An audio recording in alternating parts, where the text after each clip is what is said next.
Bien, bonjour. Alors, nous allons commencer aujourd'hui ce cours sur Kukai et les lettres brahmiques. Je vous avais préparé un très beau PowerPoint avec des photographies de toutes sortes pour illustrer quelques usages de ces lettres brahmiques dans le Japon moderne. Je ne sais pas ce qui s'est passé, ça a été complètement effacé. Alors, je vous le montrerai la semaine prochaine parce qu'il y a des photos très, très amusantes que j'ai trouvées sur Internet pour vous montrer que c'est quelque chose de très vivace. Je vais y faire allusion très brièvement et nous reviendrons la semaine prochaine en fin de cours, un peu pour vous reposer. Alors, si Kukai a été tenu au Japon pour l'inventeur de l'écriture syllabique japonaise, ce qui est historiquement peu probable, ne serait-ce que parce que les principes de cette écriture, comme je vous l'ai dit à plusieurs reprises, était établi depuis bien longtemps au Japon. La seule différence avec les signes qui s'imposèrent à l'époque de Heian, avec les kana, étant que l'on cessa de les noter en caractères chinois pour adopter les versions abrégées des caractères, donc les kana. L'importance de Kukai et la raison principale pour laquelle son nom en vint être associé avec ces kana est qu'il est étroitement lié, Kukai, à l'introduction et à la diffusion de l'écriture dite brahmique, l'écriture indienne donc, qui finit par conférer au syllabaire japonais sa légitimité, religieuse d'abord, puis culturelle. Depuis l'époque de Kukai, l'écriture brahmique n'a cessé, en effet, d'être présente dans la culture japonaise, et ce jusqu'à nos jours.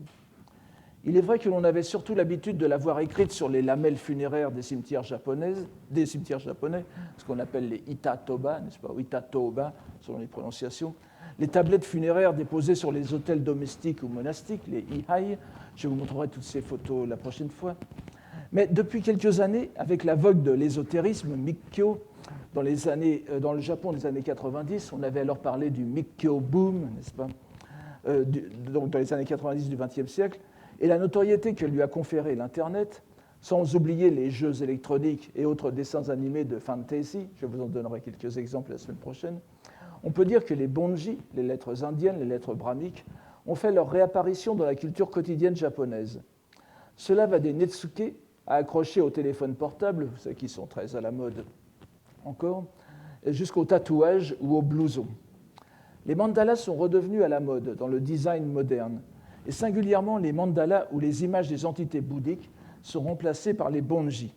Donc c'est Shuji Mandala, c'est ce qu'on appelle, je vous donnerai quelques illustrations la prochaine fois. Et ils sont même sortis du Japon pour se diffuser en Occident. Dans le cadre du bouddhisme plus traditionnel, ils ont recouvré une place importante dans certaines pratiques, en particulier dans celle très populaire encore du Shakyo, la copie des sutras, comme offrande aux dieux et au Bouddha. Tout le monde connaît la pratique de la copie du Sutra du cœur en chinois classique, le Hanya Shingyo, qui est sans doute le texte le plus connu des bouddhistes et non-bouddhistes au Japon. Mais depuis quelques années, la copie du même texte en sa version sanskrite, le Hanya Shingyo bien sûr est en chinois classique, et quoique prononcé à la japonaise, mais depuis quelques années, la copie du même texte en sa version sanskrite s'est aussi singulièrement répandue, de même que celle du 25e chapitre du Sutra du Lotus, connu sous le nom de Kannongyo. L'encodage des bonji en Unicode a consacré leur usage électronique, et il est à présent possible d'écrire en Shittan-moji, n'est-ce pas, sur ordinateur. La culture des bonji a essentiellement survécu au Japon, bien qu'on en trouve aussi, par exemple, dans des liturgies bouddhiques vietnamiennes, bien reconnaissables malgré quelques différences de ductus. On trouve encore maintenant au Vietnam de petits livrets pour les différentes cérémonies bouddhiques vietnamiennes où il y a des bonji qui sont beaucoup plus carrés que ceux qu'on a au Japon. C'est la découverte de cette écriture au Japon, qu'il a faite au Japon, qui a mené le grand sinologue et auteur de romans policiers néerlandais Robert van Gulik, ou Van Gulik, que vous connaissez peut-être pour les aventures du juge T. Donc, cela a amené à en faire la première grande étude en une langue européenne. Son livre intitulé Siddham, un essai on the history of Sanskrit studies in China and Japan, paru en 1956 en Inde, encore inégalé, constitue certes un classique en la matière. Mais il vaut la peine aussi de remarquer que l'auteur l'avait écrit non seulement pour le plaisir de l'érudition, mais aussi pour faire redécouvrir aux Indiens une tradition calligraphique originale qu'ils auraient pu reprendre à leur compte, réimporter en quelque sorte le siddham, qui avait quitté l'Inde à date ancienne, dans son pays d'origine. Je ne sais pas dans quelle mesure il a réussi son projet de réintroduction, mais il nous a ainsi laissé la meilleure introduction au rôle culturel de l'écriture siddham. Je pense que cette réintroduction se fait par l'Occident, puisque la vogue d'écrire dans cette écriture, qu'on peut presque appeler japonaise maintenant, mais des textes sanscrits dans cette écriture siddham, c'est beaucoup répandu aux États-Unis. Et par les États-Unis, je pense, a fait un effet de retour sur l'Inde. Ce rôle, donc, bien que moins visible, très évidemment que les deux autres systèmes d'écriture dominants au Japon, est cependant constant et peut prendre des formes surprenantes. On peut même parler de conflit de revendication du siddham, qui démontre que cette écriture avait été profondément assimilée à l'ésotérisme Shingon, aux grandes dames d'autres courants qui le considéraient comme un héritage commun du bouddhisme indien. Nous voyons ces revendications se cristalliser, par exemple, dans l'œuvre d'un religieux extraordinaire du XVIIe siècle, connu sous le nom de Taichu, je vous donne le nom par lequel il est le plus souvent connu, 1552-1639.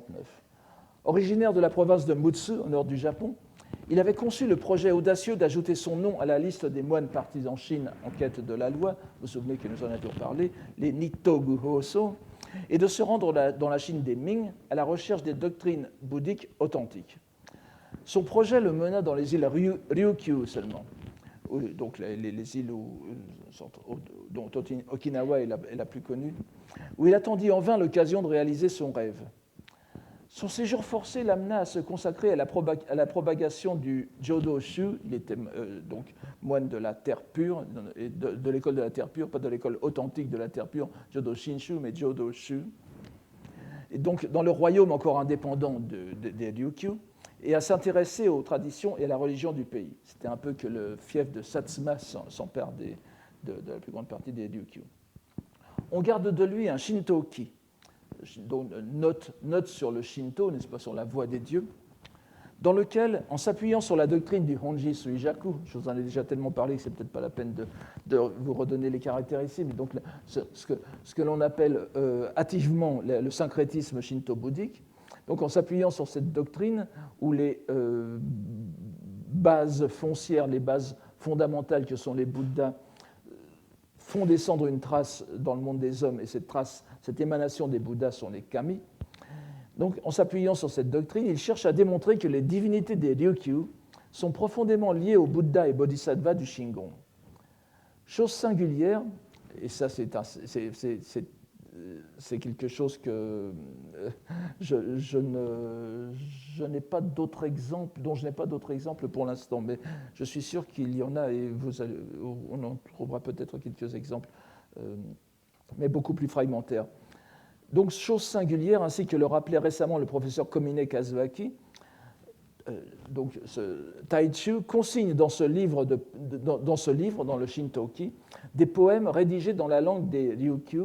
Ces poèmes sont assez connus maintenant au Japon, on les appelle les Omoro Soshi. Il y en a notamment dans la maison d'édition Tokyo-do un dictionnaire de Omoro Soshi qui vous donnera tout ce que vous voulez savoir sur ce sujet. Ils étaient écrits en kana le plus souvent, en hiragana.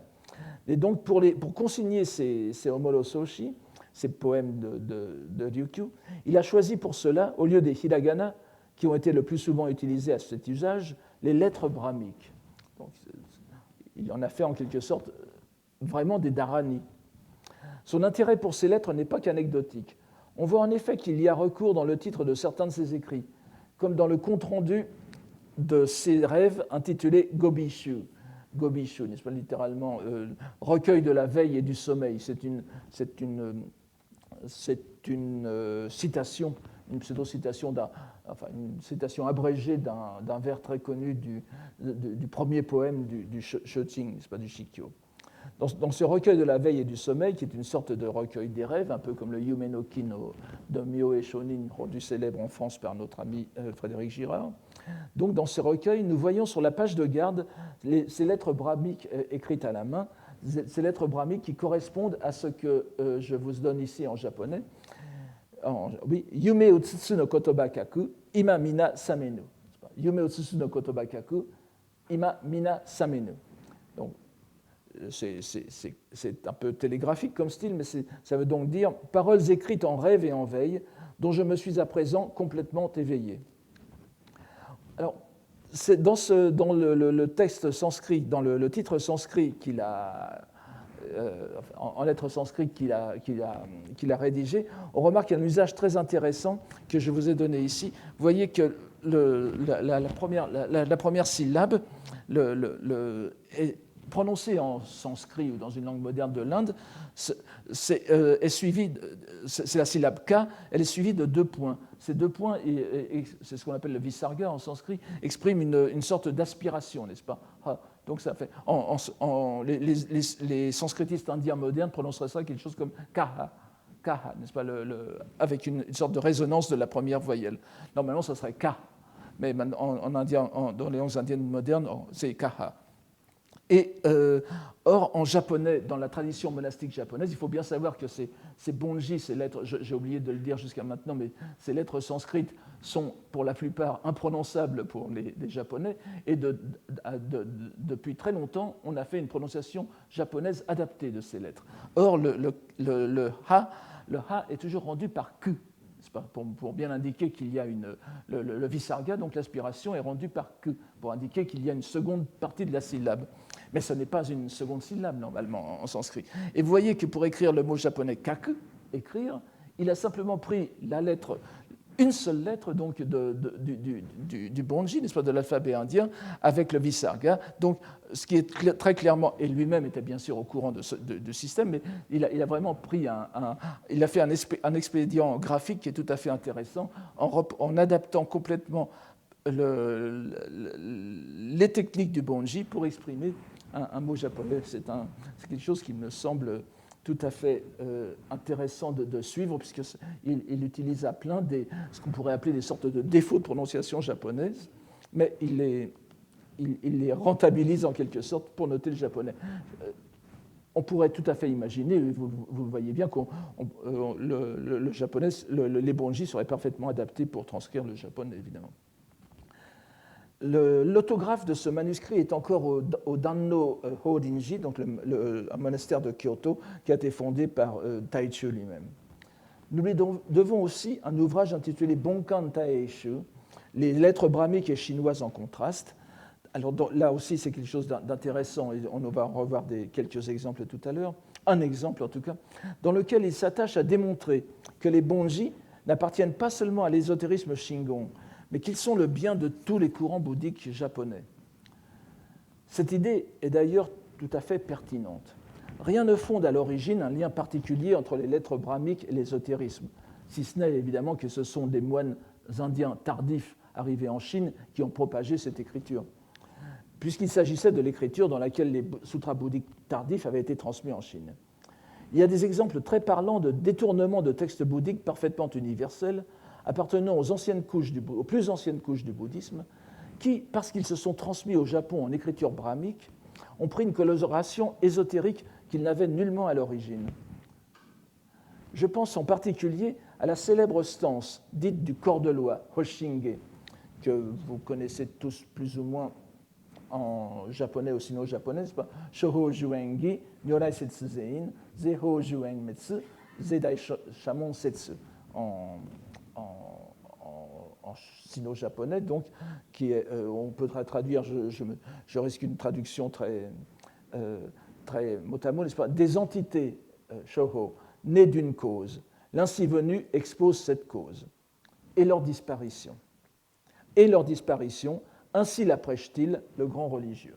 Enfin, vous voyez qu'il y a Engi et Emmetsu, donc la disparition des causes, l'apparition des conditions de nos existences, leur disparition, c'est ce qui caractérise la loi du Bouddha.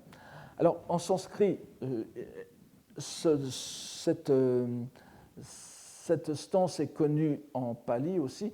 Elle s'est répandue bien sûr en sanskrit dans les pays du grand véhicule que vous avez ici, n'est-ce pas? Yedharma hetu prabhava hetum tesham tatagato hi avadat tesham chayoni rodo evam vadi mahashramana. Alors, cette stance est fort ancienne, puisque nous la possédons aussi bien en pali qu'en sanskrit. Mais si elle est fort répandue au Japon sous sa forme chinoise, elle jouit aussi d'une diffusion considérable en lettres brahmiques, ce qui lui donne une coloration ésotérique qu'elle ne possède nullement à l'origine. Alors, malheureusement, je n'ai pas trouvé sur l'Internet, je vous donnerai la semaine prochaine une reproduction moderne en lettres brahmiques, mais vous avez par exemple des montages sur miroir, n'est-ce pas, très anciens, dans l'école Shingon, de cette stance qui n'a absolument rien d'ésotérique. Au contraire, c'est la plus exotérique, n'est-ce pas? C'est une formule qui se propageait partout, sur les statues, à la fin des manuscrits, sur les images, et elle a acquis le caractère d'une formule magique, d'une sorte de formule magique, il y a très longtemps, bien avant l'apparition de l'ésotérisme. Ce qui fait qu'elle est sans doute considérée plus efficace lorsqu'elle est transmise en siddham. Donc, en ce sens, la revendication des lettres siddham pour l'ensemble du bouddhisme fait par Taichu paraît tout à fait justifiée. Mais l'on voit que lui-même, tout en se réclamant de la terre pure, a été considérablement influencé par l'ésotérisme, dont les pratiques se sont immiscées dans une grande partie des courants bouddhiques japonaises. C'est vrai que c'est une évidence, n'est-ce pas? L'ésotérisme est partout au Japon. Je me souviens d'un passage très intéressant dans un dictionnaire, dans un livre que vous connaissez peut-être de Chamberlain, qui s'appelle Things Japanese, et dans lequel il dit que l'ésotérisme, il y a un article Esotericism, dans lequel il dit que l'ésotérisme est devenu le mode normal de transmission d'un savoir au Japon. Il parle de la fin du XIXe siècle.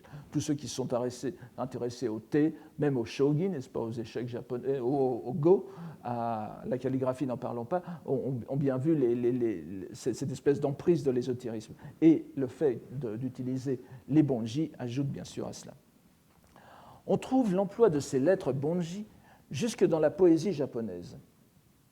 Il est vrai que c'est une pratique fort rare, mais non inexistante.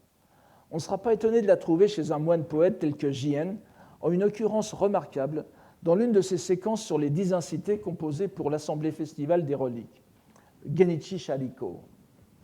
Et donc, Genichi Shariko, Junyo Homonkan, n'est-ce pas?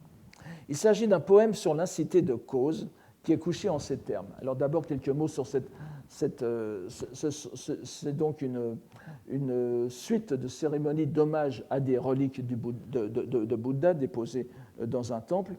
Et Jien, qui est un grand moine, n'oublions pas, un grand moine et un grand poète, qui a fait 5000 poèmes en waka, dont je vous ai dit que la marque principale de ces poèmes, c'était d'éviter le vocabulaire sino-japonais.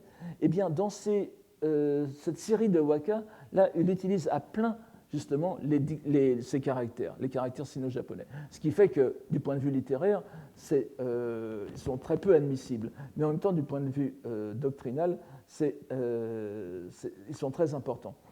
Je ne vais pas vous reparler de ce que sont les 10 incités, on en a suffisamment, je pense, fait allusion dans les années précédentes.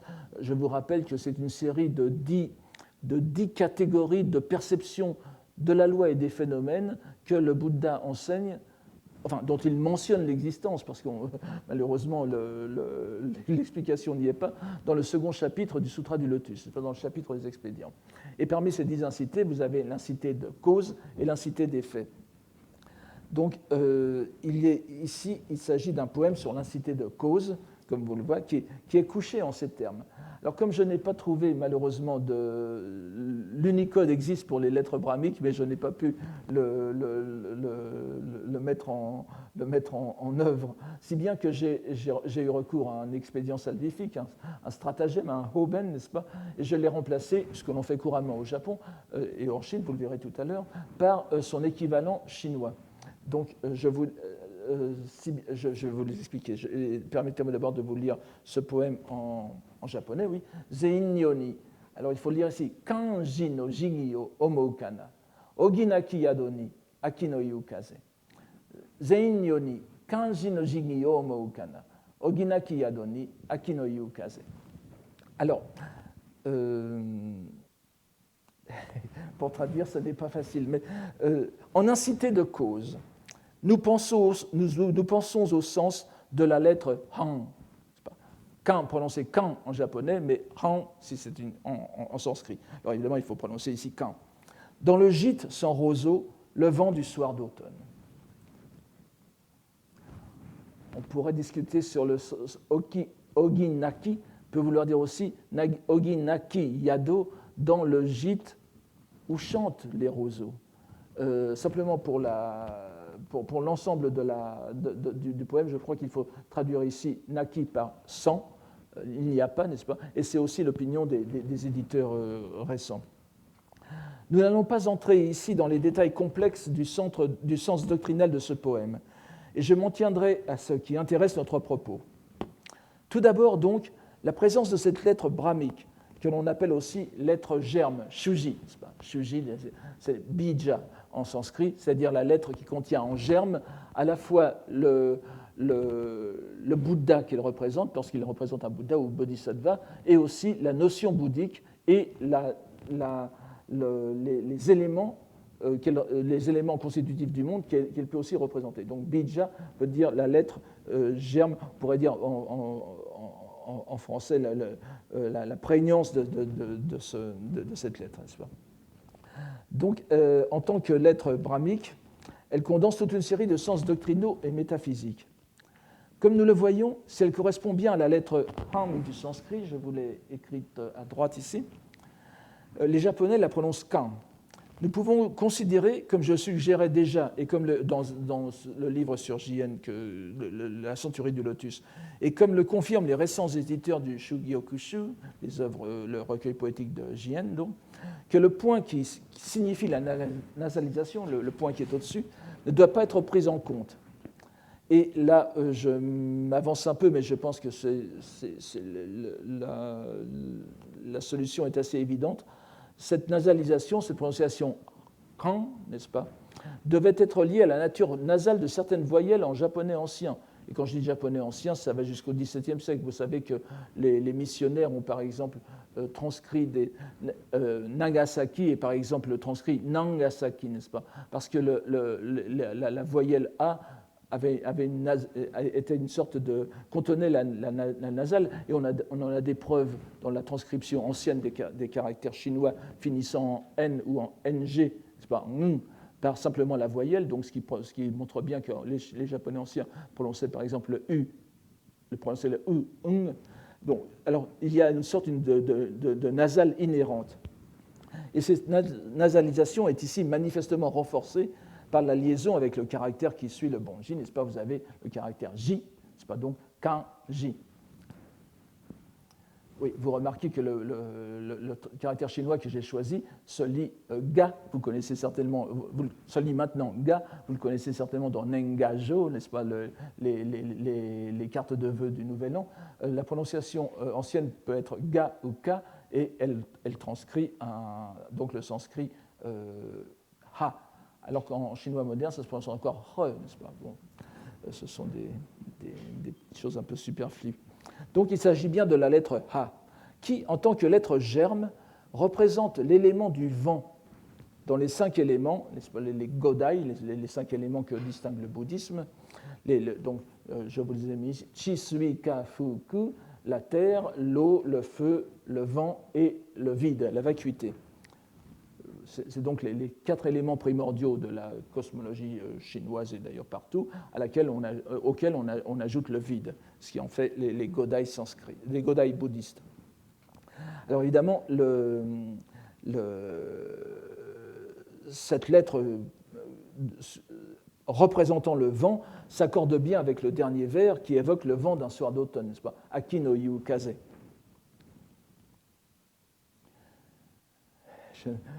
On pourrait facilement passer 1 heure sur ce poème, alors je suis obligé d'abréger. Je vous ferai remarquer que Aki, qui veut dire aussi la vacuité, n'est-ce pas?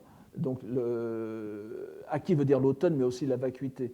C'est ce qui explique le Oginaki Yado, cette cabane où il n'y a pas de roseau. C'est plus une cabane de roseaux, c'est une cabane où il n'y a pas de roseaux, et le vent ne peut pas le vent ne peut pas le faire bruire. C'est donc un renversement de l'idée de causalité. C'est la causalité, la métacausalité qui est cause de vide en quelque sorte. Mais enfin, on ne va pas s'attarder là-dessus. Mais en plus, la lettre germe, la même lettre ha, dans une autre série, désigne hetu, la cause en sanskrit, n'est-ce pas? Hetu, in. Et nous sommes sur l'incité de cause, n'est-ce pas? Vous voyez, zeinyo. Je vous épargne les raisons pour lesquelles on dit ici zeinyo et pas neozein, mais ça nous emmènerait trop loin. Donc cela peut être compris par tout le monde. Enfin, si on a tout ce que je viens de vous dire, dès qu'on a un peu l'habitude des shakyoka. Mais peut-être ne s'est-on pas assez demandé, et je ne sais pas si quelques-uns d'entre vous le perçoivent déjà, voient où je vais vous emmener, pourquoi Jien avait choisi de donner la prononciation Kan au lieu de Ka, lui le grand érudit du Tendai, école où l'on cultivait les bonji autant que dans le Shingon. Il s'agit pourtant d'un jeu de mots très évident si l'on prend la peine de s'y arrêter. La clé en est donnée, en quelque sorte, par l'abondance des mots sino-japonais de cette série de poèmes, à première vue très peu littéraires, il faut bien l'avouer, l'ensemble de ces poèmes.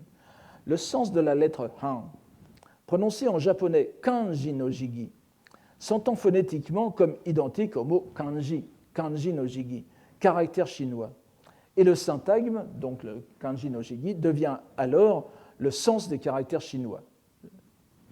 Cela peut sembler tiré par les cheveux, jusqu'à ce que l'on s'aperçoive que la première moitié du poème, Ageku, n'est-ce pas, Kaminoku, n'est-ce pas, se termine sur l'expression Omou kana, qui signifie d'abord on y pense sans doute, kana étant tenue pour ce qu'elle est normalement, c'est-à-dire une particule exclamative.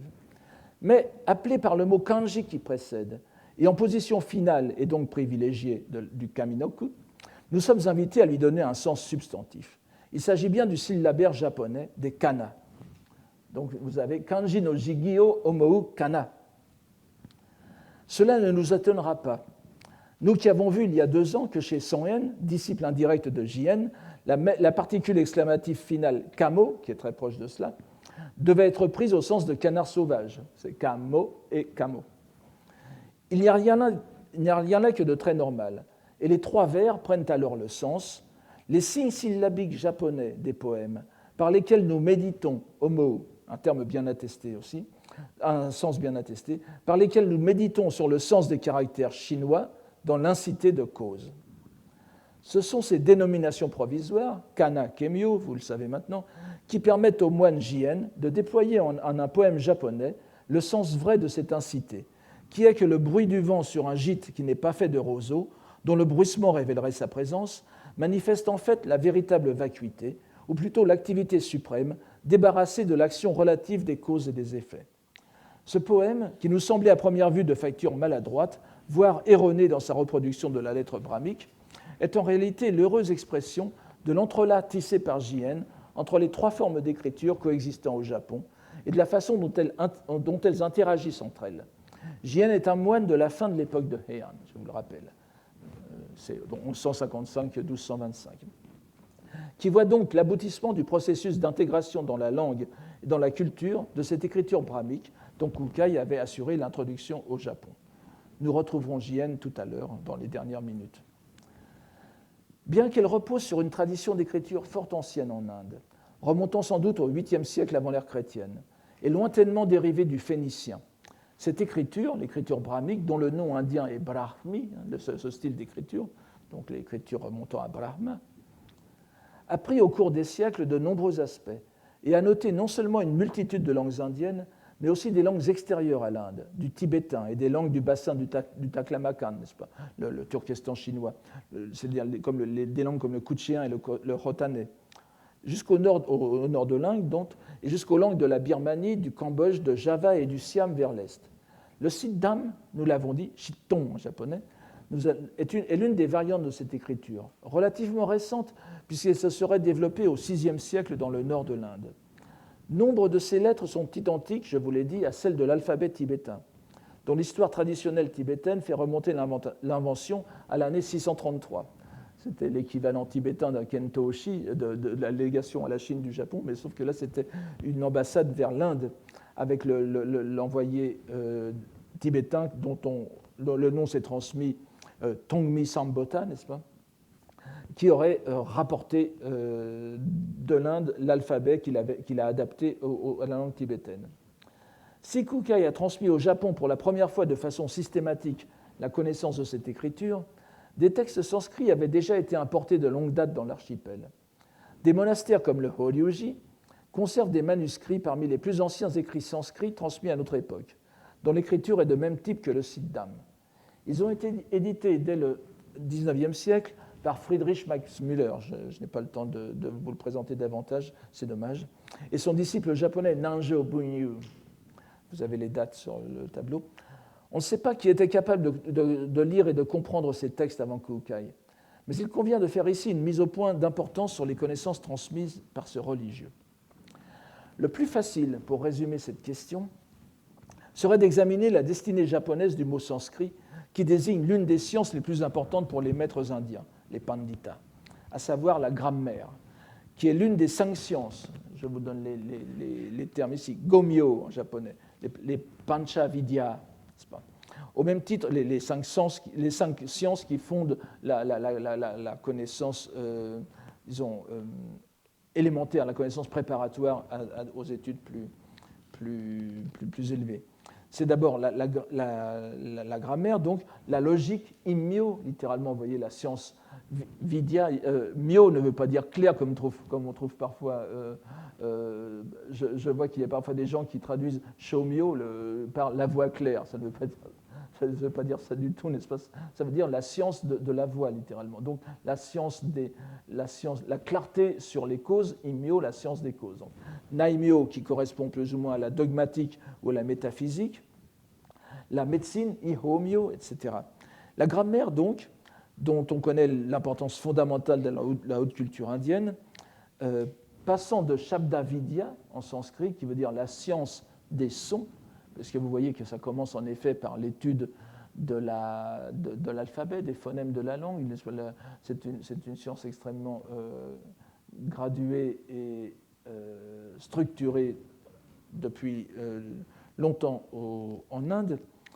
Donc cette science, passant de Shabdavidya à Shomyo, qui est la traduction littérale, littéralement la science des sons, a fini par désigner au Japon l'art de la psalmodie rituelle, qu'on appelle aussi Bombay, récitation brahmique, qui est aussi un terme dérivé du sanskrit.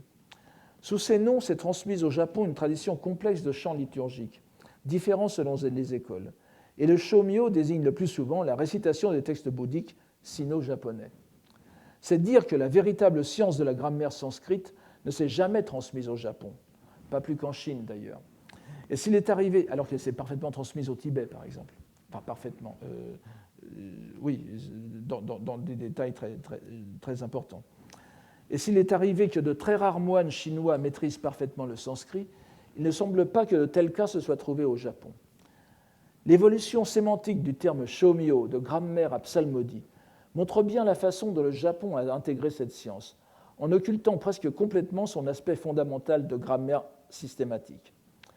On sait qu'à l'autre extrémité du bouddhisme japonais, 1000 ans après Kukai, un moine du Shingon vint, qui consacra une grande partie de sa vie à rassembler toute la science de la langue indienne qui s'était transmise au Japon, et réalisa ce que l'on pourrait appeler une encyclopédie sanskrite, ou plus exactement une encyclopédie brahmique. Il s'agit du religieux Honko, plus connu sous l'appellation de Jiun Sonja, et de son encyclopédie, donc le Bongaku Shinryo, qu'on pourrait traduire par la passerelle vers la science brahmique, qui ne compte pas moins de 1000 livres, 1000 maquis, kan. Il y a consigné tout ce qu'il avait pu trouver sur le sanskrit dans les sources chinoises et japonaises, donnant toutes les combinaisons de caractères, leur symbolique et d'importantes listes de vocabulaire. Dans l'immensité de ce texte, on ne trouvera aucune description systématique de la grammaire sanskrite, nulle évocation de la conjugaison, dont il ne semble pas qu'il se soit aperçu de l'existence. Un demi-siècle avant la grande traversée de ces Guhoso, ces moines en quête de la loi, ces nouveaux Guhoso, que furent Nanjo Bunyu et son malheureux disciple, son malheureux ami Kasahara, n'est-ce pas, qui est mort au bout de 2 ou 3 ans après son retour au Japon. Donc, un demi-siècle avant cette grande traversée, avant non pas la renaissance, mais la naissance de la philologie sanskrite au Japon, avec l'extraordinaire succès que l'on sait, puisque le Japon est encore maintenant l'un des pays où l'étude du sanskrit est le plus répandu à des niveaux élémentaires. On apprend souvent dans les universités boutiques le sanskrit comme on apprendrait le latin ici, n'est-ce pas? Donc, un demi-siècle avant cette nouvelle naissance des études de sanskrit au Japon, Jihun achevait la tradition qui avait commencé avec Kukai. Tout le progrès en était dans l'accroissement de la quantité, mais il n'y avait eu aucune avancée dans les connaissances grammaticales. Pour établir une comparaison avec ce qui nous est familier, nous pourrions comparer la science brahmique au Japon avec la science des hiéroglyphes égyptiens, telle que l'avait élaborée au XVIIe siècle le jésuite allemand Athanas Kircher dans sa Lingua Aegyptiaca Restituta, où il renonce à toute tentative d'étude linguistique raisonnée de la langue égyptienne, bien qu'il connût le copte et qu'il aurait pu faire le rapport, n'est-ce pas, entre ces deux, pour se livrer exclusivement à une interprétation symbolique des lettres égyptiennes, sur la base d'une tradition censée remonter au Hieroglyphica de Apollon, sans doute le 5e siècle après Jésus-Christ. La grande et la fondamentale différence entre Kircher et Kukai, ne me faites pas dire ce que je n'ai pas dit, n'est-ce pas, simplement pour vous donner une idée de l'importance que l'on peut attacher à l'aspect symbolique seul des lettres. Donc c'est que Kukai se fondait sur une véritable tradition d'exégèse symbolique qu'il avait rapportée de Chine. Il n'était nullement pris par la frénésie imaginative de Kircher, mais était un fidèle adepte d'une tradition qui était indubitablement née en Inde, peut-être même dans l'illustre université de Nalanda, au nord-est de l'Inde, dans l'état du Bihar actuel, cette université à laquelle appartiendraient des gens comme Vajrabodhi qui ont apporté l'ésotérisme en Inde. Mais on ne trouve chez lui nulle trace de connaissance de la grammaire du sanskrit. Si l'on admettait par exemple que la graphie en siddham de l'invocation du Bouddha Amida, donnée comme de la propre main de Kukai, était authentique, je ne le pense pas, mais enfin, elle est quand même transmise comme étant de la main de Kukai, et le moindre des choses que l'on puisse penser, c'est que ceux qui l'ont faite ont essayé de faire quelque chose de parfait, n'est-ce pas, de correct, pour ne pas faire tort au maître. Eh bien, s'il était authentique, elle présenterait des fautes de grammaire peu compatibles avec une connaissance même élémentaire de la langue. C'est une formule dont j'essaierai de retrouver la trace sur l'Internet, où l'on voit écrit en lettres sanskrites, en lettres brahmiques, Namu Amida Butsu, n'est-ce pas? Namu Amida Butsu. Mais lorsqu'on lit les lettres, ça devient Namo, ce qui est tout à fait correct, c'est meilleur que le Namu représente un Namo, et ensuite Amitabha, n'est-ce pas? Amitabha. Alors que il faudrait que ce soit en sanskrit correctement Namo Amitabhaya, n'est-ce pas? Alors, donc ce Namo Amitabha représente certes une tentative d'amélioration sur la version répandue en Chine et au Japon, sur le Namu Amida Butsu, puisqu'on essaye de mettre Amitabha, n'est-ce pas? Et normalement, ça serait inaspiré. Mais ça tourne court malgré tout. Alors, si ça appartient à Kukai, c'est problématique. Mais nous comprenons bien que la question principale n'est pas celle de la connaissance grammaticale du sanskrit imputable à Kukai. Le titre des ouvrages qu'il a rapportés, ou qu'il a rédigé lui-même, l'indique bien. Que ce soit sous le nom de Bonji ou de Siddham, c'est-à-dire Sitton, c'est avant tout l'écriture brahmique qui lui importe, parce que c'est l'écriture et non la langue sanscrite en elle-même qui est primordiale dans l'ésotérisme japonais. Il faudra s'interroger une autre fois sur les raisons de cette négligence de la langue sanscrite dans la sphère culturelle sino-japonaise. Nous pourrions comparer cela à la situation de l'hébreu dans l'Europe de la Renaissance. Mais enfin, je vais abréger cette digression que j'avais faite puisque je vois que l'heure tourne. Et en tout cas, c'est une langue dont on a essayé d'importer la connaissance, mais qui ne s'est jamais vraiment intégrée en tant que langue. Nous pouvons dire en résumé que cette ignorance de la grammaire sanscrite a accru d'autant l'intérêt pour ces deux derniers aspects de la langue indienne, de la langue brahmique, que sont l'écriture et le vocabulaire. Cela est important pour l'histoire de l'écriture japonaise, car ainsi que nous l'avons vu, les Japonais n'avaient pour comparer leur langue au sanskrit que ces deux éléments, ce qui leur a permis d'établir les analogies auxquelles s'était livré J.N., vous vous en souvenez peut-être.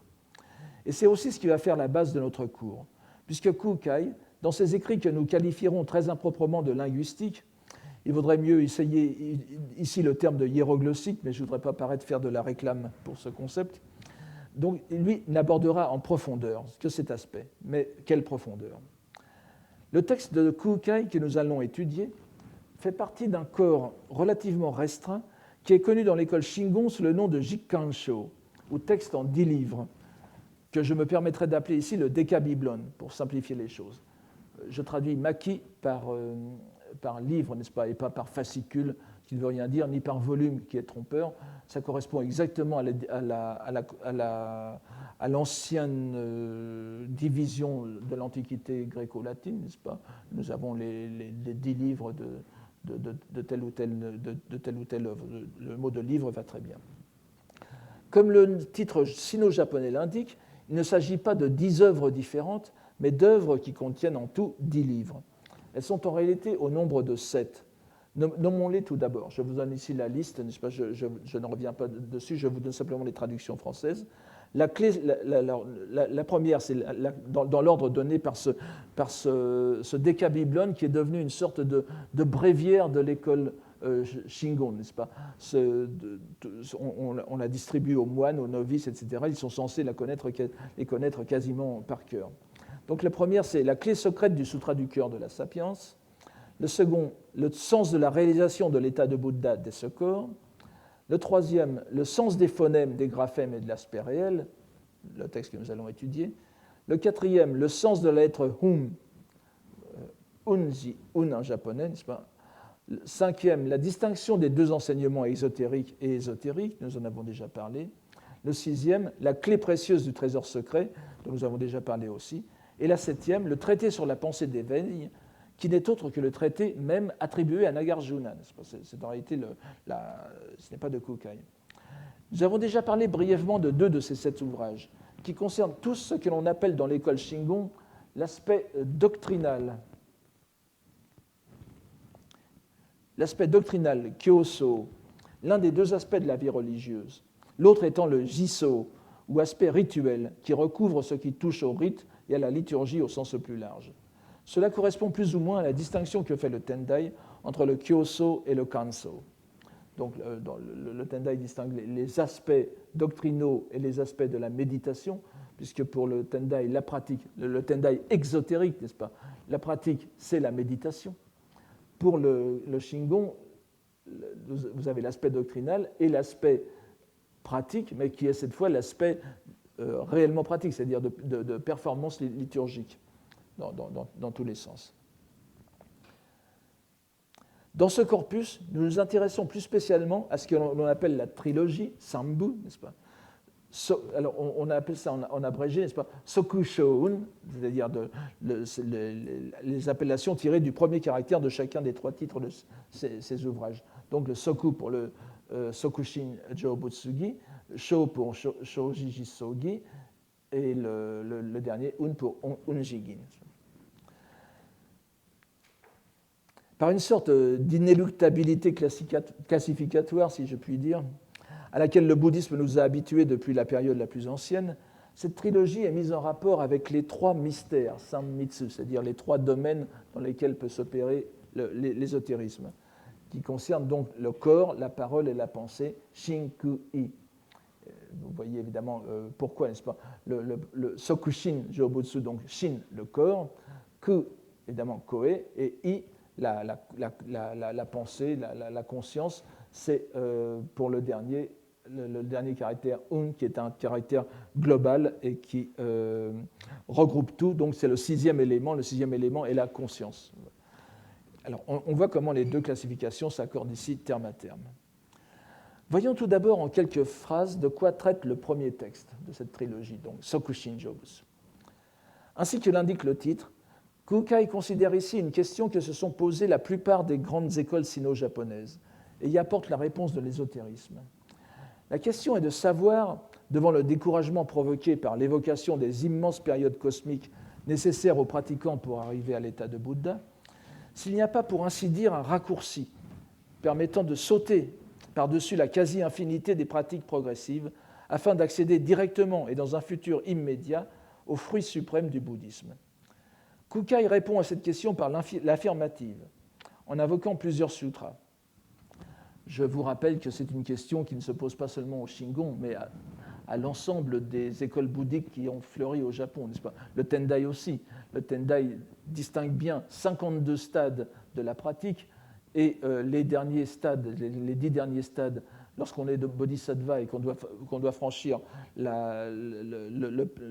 toute la carrière de la première terre de bodhisattva jusqu'à l'éveil, cela prend, vous savez, traditionnellement, 3 âges cosmiques incalculables, ce qui fait déjà beaucoup, et ensuite 100 petites périodes cosmiques, ce qui fait pas mal non plus. Alors évidemment, c'est décourageant. Le Tendai répond à cela. C'est la doctrine parfaite du Sutra du Lotus qui vous fait griller tous les stops pour arriver pratiquement directement à l'éveil.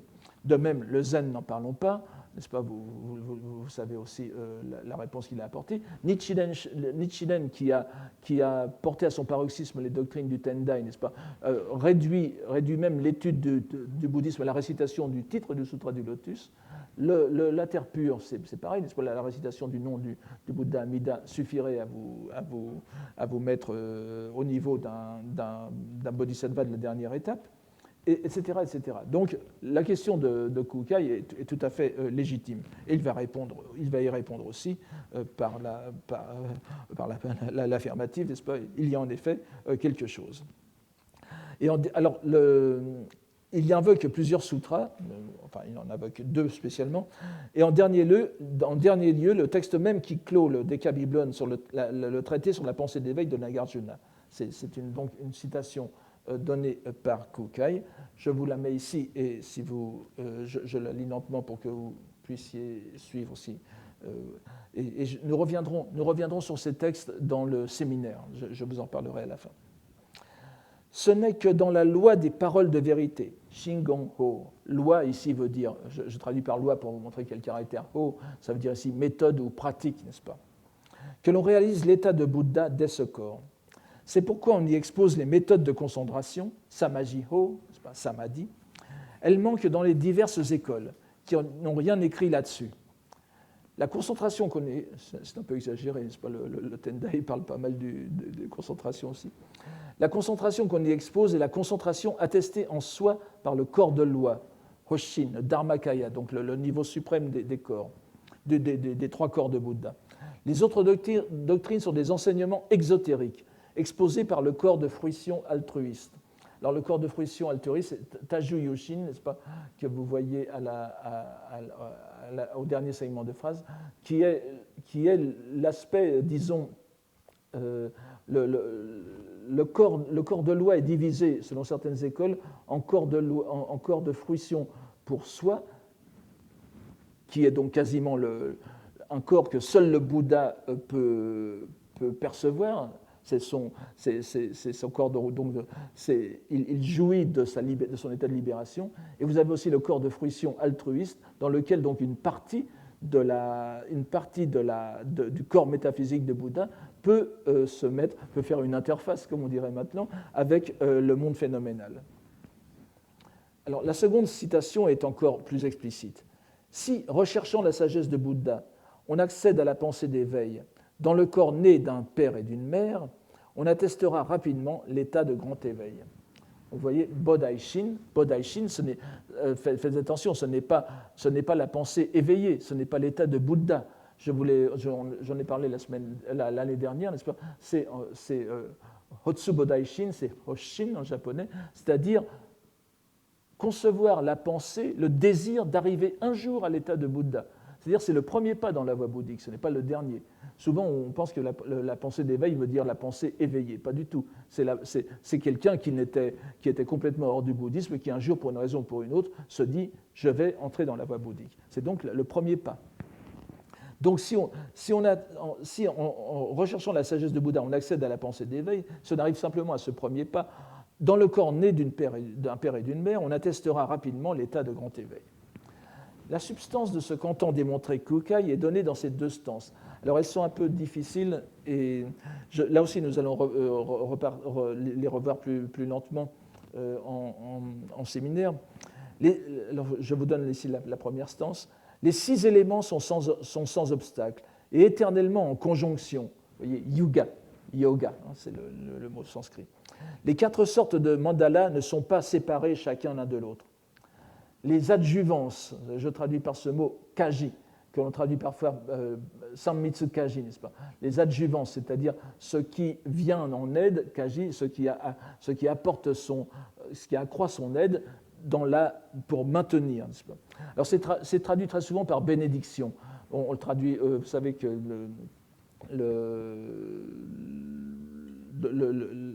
l'encyclopédie bouddhique sur les sources chinoises et japonaises, le Hobogirin, le traduit par bénédiction. Ça peut être sujet à malentendu.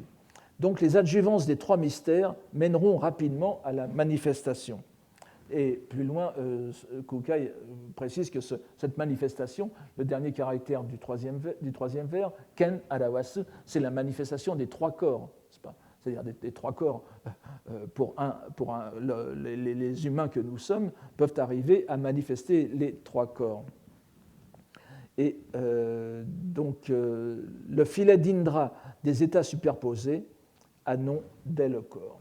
Alors, le filet d'Indra, vous savez que c'est une métaphore connue pour exprimer en quelque sorte la solidarité de tout l'univers et de tous les états d'existence.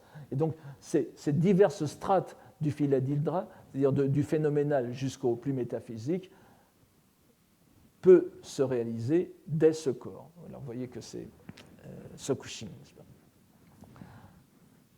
La seconde stance, complètement pourvue en leur essence de l'omnisapiens, les états mentaux et la pensée souveraine dépassant les atomes d'un domaine entier de Bouddha, chacun possède la totalité des 5 sapiens et de la sagesse infinie, en raison de la puissance de son miroir parfait, c'est la sagesse d'éveil réel. Si la teneur de ces stances est tout sauf transparente, Kukai en fait grand cas. Je vous donne ici son commentaire. Les 8 vers de ces 2 stances font l'éloge des 4 caractères Sokushin Jōbutsu, réaliser l'éveil dès ce corps, qui sont 4 caractères englobant une infinité de sens. L'ensemble des lois de Bouddha ne sortent pas de cette seule expression, ne dépassent pas, n'est-ce pas? Tout est contenu là-dedans. C'est pourquoi nous avons condensé en 2 stances la révélation de ces infinis mérites. Les stances se divisent en 2. La première, donc je vous l'ai divisé tout à l'heure, la première faisant l'éloge du segment de phrase dès ce corps, et la seconde expliquant le segment réaliser l'état de Bouddha. Tout le reste du texte du Sokushin Jōbutsu ne sera que l'exégèse de cette stance, exégèse qui se fait de plus en plus brève à partir du 6e vers. D'ailleurs, on voit que Kukai est pressé par l'échéance de la fin, sans doute de la période pendant laquelle il expliquait ces vers. Nous reverrons plus en détail quelques passages de ce texte lors du séminaire. Vous voyez qu'il n'est pas simple, mais nous n'en aborderons ici qu'un aspect, celui qui concerne les lettres brahmiques. C'est de loin le premier vers qui fait l'objet de l'explication la plus détaillée de l'ouvrage. Le premier vers qui est « Les 6 éléments sont sans obstacle et éternellement en conjonction », yoga. Kukai indique tout d'abord que les 6 éléments sont les 5 habituels dans le bouddhisme, c'est-à-dire ce qu'on a vu tout à l'heure, n'est-ce pas?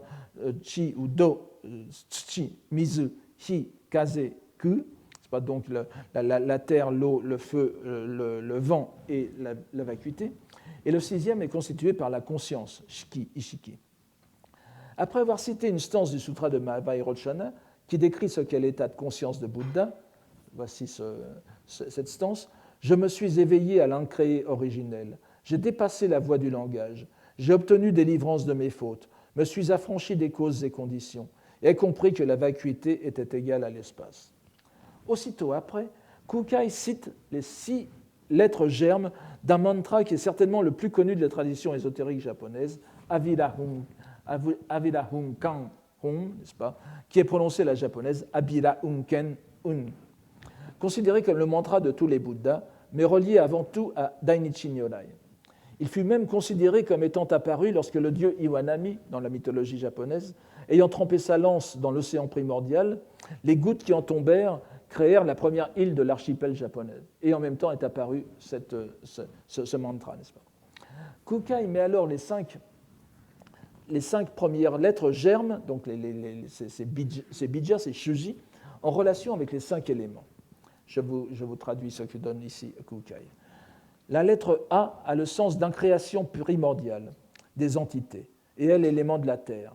La lettre Ba, alors je ne sais pas s'il est nécessaire de préciser, vous voyez qu'il prend, c'est la lettre Vi, mais il ne prend, les lettres sanscrites sont alphabéto-syllabiques, n'est-ce pas, l'alphabet sanskrit. C'est-à-dire que vous n'avez pas de phonème pur. Par exemple, vous n'avez pas de possibilité de mettre ba, n'est-ce pas, comme on apprend aux enfants à la maternelle que B, c'est ba. Hein, mais vous ne pouvez pas le faire en sanskrit. Et donc c'est ba. Il y a toujours la voyelle A qui est inhérente aux consonnes. C'est-à-dire que bien que ce soit un système alphabétique, il est toujours concrétisé avec une voyelle. Et la voyelle fondamentale, c'est le A. C'est pour ça que les grammairiens sanscrits ont isolé le A comme la lettre mère, en quelque sorte, la lettre de... nous allons revoir ça, cette idée tout de suite, tout à l'heure, mais ici, nous la voyons déjà. Donc, cette lettre A a le sens d'incréation primordiale. Donc, la lettre Ba, qui est donc la lettre qui aurait été la lettre V de vie, n'est-ce pas, mais il enlève le I, et donc, quand on enlève le I, il reste A en sanskrit. J'espère que vous me suivez. La lettre Ba est l'affranchissement du langage exprimable et désigne l'élément de l'eau. La pureté immaculée est la lettre Ra et l'élément du feu. La non-appréhension de la cause et de l'acte est la lettre K et l'élément du vent. C'est-à-dire c'est la lettre A, n'est-ce pas? Vous vous souvenez, nous l'avons vu tout à l'heure. L'égalité avec l'espace est la marque de la lettre Ken et l'élément du vide. Les mots « je me suis éveillé » et la conscience. Quelques lignes plus loin, il reprend ses correspondances en citant directement le sutra du grand solaire, le Dainichikyo. Je suis identique au degré de la pensée, souverainement libre en tout lieu, universellement présent dans les variétés des êtres animés et inanimés. Et tout de suite après cette déclaration, elle est concrétisée dans cette série de correspondances, n'est-ce pas? La lettre A est la vie primordiale, la lettre Va dénomme l'eau, la lettre Ra dénote le feu, la lettre Hum dénote le vent, ici, parce que ça commence par un H, n'est-ce pas? Et la lettre K est identique à l'espace. Nous n'irons pas plus loin dans la présentation du contenu du Sokushin-jo Butsugi. Nous voyons déjà s'esquisser, d'une part, la façon qu'a Kukai et toute la tradition ésotérique japonaise après lui de ne considérer les lettres brahmiques que dans leur contenu symbolique. Sous le nom de lettres germes, elles représentent véritablement les éléments du monde, les stoikeia des philosophies antiques. Et l'on ne peut manquer de rappeler ici que le latin elementa, comme le grec stoikeia, signifie également aussi bien les éléments que les lettres de l'alphabet. Une lettre germe représente aussi bien un Bouddha ou un Bodhisattva qu'un dogme ou qu'un élément. Ce sont véritablement les éléments constitutifs du monde, mais sous leur forme purifiée, essentielle. Dans la mesure où elles sont prononçables, que l'on peut les écrire, elles relèvent du phénoménal. Mais elles sont en même temps le fondement des réalités les plus élevées. Ainsi que le rappelle Kukai, la citation suivante, ces 6 éléments peuvent créer les 4 sortes de corps de loi de tous les Bouddhas. J'ai dit tout à l'heure qu'il y en avait 3, n'est-ce pas, mais c'est un peu compliqué. On y rajoute le corps de fruition personnelle, de fruition altruiste, pardon. Ainsi que du monde réceptacle de tous les êtres et des 3 sortes de mondes. Le monde réceptacle, c'est justement le monde phénoménal. C'est le monde qui est constitué par notre karma. C'est ce qu'on appelle les rétributions indirectes. Vous avez dans le bouddhisme l'idée que, enfin, bien sûr, votre karma, vos actes sont individuels, vos actes vous appartiennent, mais le fait que nous soyons dans un monde, que nous partagions le même monde, implique que nous avons toujours le karma, vous donne aussi votre monde en quelque sorte. Donc ça implique que nous avons d'une certaine façon un karma commun qui a constitué ce monde, ce qu'on appelle le ki-seken, Utsuwa no Seken, le monde réceptacle. Alors cette idée, l'idée que je viens de donner, ce monde réceptacle de tous les êtres et les 3 sortes de mondes, cette idée s'est largement répandue dans les milieux lettrés japonais du Moyen-Âge. Il faudra encore une fois nous tourner vers le grand moine poète et érudit que fut Jien pour en trouver la confirmation. Dans sa préface au concours poétique des vieux et des jeunes, Ryonyaku Utawase, du tout début du XIIIe siècle, on trouve en effet ces mots. Je n'ai pas eu le temps de vous donner la citation japonaise, mais on l'avait, je pense, donnée l'an dernier ou il y a 2 ans. Jien parle des waka, n'est-ce pas? Il y a 5 vers de 5, 7, 5, 7, 7 syllabes, lesquels doivent exprimer les 5 éléments et les 5 agents. C'est-à-dire que donc, les 5 éléments, ce sont ceux que je viens de vous dire, et les 5 agents, les 5 éléments sont bouddhiques, les 5 agents sont non bouddhiques, ils sont chinois. C'est la cosmologie chinoise ancienne, n'est-ce pas? Mokkado Gong Sui, c'est-à-dire le bois, le feu, la terre, le métal et l'eau, n'est-ce pas? Donc ce sont 2 classifications différentes. Et comment on les articule JN, n'est-ce pas? Les articule ainsi, selon les 2 vérités, bien sûr, de l'authentique comme du vulgaire, il n'est nulle chose qui en soit séparée. Pour la vérité authentique, c'est-à-dire Shintai, la vérité que l'on ne perçoit qu'avec l'éveil. Pour la vérité authentique, il n'est rien qui soit séparé des 5 éléments. Il parle des poèmes en ce moment, n'est-ce pas? Cela va des corps de Bouddha jusqu'au végétal inanimé. Et on voit à quel point ces mots rappellent les paroles et les citations de Kukai. N'oubliez pas que le Kiseken, le monde réceptacle, comprend aussi l'inanimé. Pour la vérité vulgaire aussi, Zokutai, il n'est rien qui soit séparé des 5 agents. Cela va du ciel et de la terre jusqu'aux mers et aux montagnes.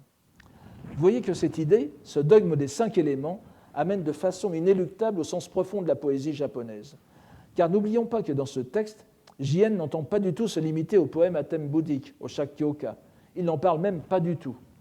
Son propos porte sur la poésie japonaise, le waka en général. Il ne fait pas de doute pour lui que les syllabes de ces poèmes expriment, lues au niveau le plus élevé, la même chose que ce que représentent les lettres germes, les lettres brahmiques citées dans un sutra aussi fondamental pour la tradition ésotérique que le Mahavairochana Sutra, le Dainichikyo. Nous avons donc ici une ligne directe qui réunit les 2 textes. Cela ne veut bien sûr pas dire que Jien se fonde directement sur Kukai. Dès le IXe siècle, surgirent dans l'école Tendai des religieux qui se consacrèrent eux aussi à l'étude des lettres brahmiques et à leur sens, tel l'illustre Annen de la seconde moitié du siècle. Il est mort certainement au tout début du Xe siècle.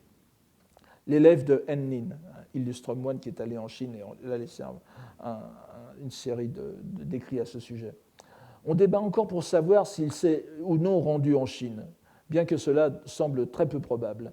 Mais de son œuvre immense, nous mentionnerons ici seulement son trésor du Sittam, le Shittonzo, qui est une véritable encyclopédie des lettres brahmiques, déjà, n'est-ce pas, et a créé dans le Tendai une tradition continue d'études en ce domaine. Annen était mu également par le souci de ne pas laisser son école dominée par le monopole que le Shingon s'était acquis de fait dans la maîtrise de cette écriture. Et son œuvre a constitué un fond solide pour émuler l'école rivale. Jien se situait donc dans une très riche tradition propre à son école, mais il est bien évident que les principes de base étaient identiques entre les 2. Nous avons donc vu brièvement le premier titre de la trilogie dite Sokushoun, considéré comme concernant le mystère du corps. Passons pour l'instant sur le second titre, puisque ce sera le sujet de notre cours, pour dire quelques mots sur le troisième, touchant le mystère de l'esprit. Il s'agit du sens de la lettre Hum, que je vous ai mise en haut à gauche. Je compte aborder la lecture de ce texte dans le cadre du séminaire. Un texte qui n'est pas facile, je vous préviens tout de suite. Et nous pourrons donc être brefs pour l'instant. Kukai se propose d'examiner le sens profond, tel qu'il l'entend bien sûr, c'est-à-dire symbolique, de cette syllabe qui apparaît à la fin des mantras et des dharani comme son de clôture. Il entend distinguer l'aspect de la lettre, jiso, et le sens de la lettre. Enfin, vous voyez, aspect de la lettre et sens de la lettre. Pour la première partie, l'aspect de la lettre, il distingue 4 phonèmes composant ce caractère. Vous voyez, d'abord le ha, c'est-à-dire le k en japonais, ensuite le a, ensuite le u long, n'est-ce pas? Alors c'est le sanzui hen plus u, le uchu no u. Et ensuite le signe nasal ma. Et vous voyez que ce signe, pour ceux qui font du chinois, c'est l'un le quatrième, c'est l'un des caractères chinois les plus utilisés, puisqu'il est dans une formule comme shema, n'est-ce pas, shamma en chinois moderne, c'est-à-dire quoi? Il n'a pas de sens, il est entièrement phonétique. Et déjà à l'époque de Kukai, il était considéré simplement comme une sorte de nasalisation. Ici encore, nous voyons Kukai avoir recours sans hésitation au caractère chinois pour rendre compte des lettres brahmiques, procédé qui était bien sûr déjà courant en Chine. Il faut d'ailleurs rappeler que les bouddhistes chinois avaient mis au point un système très complexe, mais très fidèle, pour transcrire de façon exacte en caractère chinois les phonèmes de la langue sanskrite. Ce système permet de rendre même les groupes consonantiques, qui sont en principe, comme Brahman, n'est-ce pas, qui sont en principe totalement étrangers à la langue chinoise, comme au japonais, ainsi que la longueur des voyelles. C'est-à-dire les Chinois avaient un procédé qui permettait complètement de transcrire le sanskrit en caractère chinois. Disons que les lettres brahmiques n'étaient pas nécessaires. Et les religieux chinois avaient la possibilité de restituer autant qu'il était possible la vérité des sons indiens en utilisant simplement les caractères. Ce qui montre que la fonction des lettres brahmiques est un peu différente d'une simple fonction de transcription. Ce n'est pas que par commodité qu'on l'adopte, c'est aussi parce qu'elles sont autre chose. Cela montre donc que la langue indienne pouvait être théoriquement rendue par l'écriture chinoise. Mais c'est pour leur valeur symbolique que les lettres brahmiques doivent être utilisées. Dans ce système symbolique, toujours selon Kukai, la lettre Ha représente la substance du vénéré central, Chuon Honzontai, et a le sens de cause. Le Ha, contenu, comme je vous l'ai dit tout à l'heure, dans la lettre Ha, est la mère de tous les mots, de toutes les lettres. N'oubliez pas que l'alphabet en sanskrit est traduit en sino-japonais par Jimo, littéralement Jino-haha, n'est-ce pas, les lettres mères qui traduit en sanskrit Matrika, n'est-ce pas, qui veut dire les mères aussi. Il y aurait beaucoup de choses à dire parce que nous avons même des équivalents dans le latin médiéval à ce sujet. Donc ce A est la substance de tous les sons et la source de tous les aspects réels. Je vous cite Kukai. C'est le premier son qu'émet la bouche qui s'ouvre. Aucune élocution, aucun énoncé, gonzetsu, n'est possible sans le A. Le U, alors ici c'est très intéressant, représente la diminution et disparition ou réduction de toutes les entités. La voir cette lettre, contempler le U dans la lettre Hum, permet de comprendre l'impermanence, la peine, la douleur, la vacuité, l'absence de moi de toutes les entités. La lettre Ma, en revanche, représente le moi, ou Atman. Et Kukai conclut ce passage sur les mots. Ne pas connaître le sens des lettres fait des gens soumis à la naissance et à la mort. L'ainsi venu comprend leur sens réel, tel qu'il est en réalité. C'est pourquoi il est appelé grand éveillé. Vous voyez donc, être Bouddha, c'est connaître le sens des lettres. Donc, Kukai, le sens réel des lettres. Jitsugi. Kukai consacre le reste de son opuscule à analyser le sens de cette lettre, réunissant 4 phonèmes primordiaux. Il s'agira d'exposer le sens réel, qui est seulement accessible à travers l'enseignement ésotérique. Kukai passe donc en revue les différents stades de progression sur la voie bouddhique, en les passant chaque fois au crible de la lettre Un, le média, avec un T, permettant le passage du cycle des renaissances à l'éveil libérateur. Nous avons ainsi, entre les 6 éléments, en réalité les 5 que nous connaissons plus un qui est la conscience, tels qu'ils sont exposés dans le Sokushin-jo Butsugi et qui forment la base de l'univers, sous tous les aspects qu'il est donné de percevoir, du phénoménal au réel, et donc entre ces 5 lettres et la lettre Un, qui combine en elle-même l'ensemble des doctrines bouddhiques dans toutes leurs gradations, nous avons ici l'ensemble des pratiques et leurs résultats, une ligne continue dont nous allons examiner la partie médium dans le 3e texte de la trilogie, le sens des phonèmes, des graphèmes et de l'aspect réel, Shoji Jisougi, sans doute l'un des ouvrages les plus profonds de Kukai, dans lequel il examine le rapport entre les lettres brahmiques et les différents niveaux de la réalité. Nous avons vu que ces lettres brahmiques ont joué un rôle majeur dans l'établissement d'une prise de conscience linguistique au Japon. En une époque où l'on ne distinguait qu'en cas de nécessité pratique, par exemple le chinois parlé et le chinois écrit, entre la langue et l'écriture, l'alignement, pour ainsi dire, des kanas japonais sur les lettres brahmiques allait finir par conférer aux premières toutes les qualités salvifiques des secondes, en même temps qu'il en ferait un instrument de connaissance aussi efficace. Cet alignement bonji-kana permettra de faire contrepoids à la présence écrasante de l'écriture chinoise dans la culture japonaise et de dégager un espace d'indépendance favorable à l'épanouissement d'une culture consciente de son originalité. Que le contenu même de cette culture, à travers la langue, aient été immensément redevables à la civilisation chinoise ne change rien à la conscience qu'en ont eue les Japonais. C'est grâce à l'indépendance de leur écriture, qui a pu se constituer parallèlement à la culture chinoise, en décalage linguistique avec elle, ce qui sera perçu comme une civilisation originale et irréductible à la chinoise. Perception qui n'est pas que le fait des Japonais eux-mêmes, mais aussi de tous ceux qui ont abordé leur culture. Je vous remercie.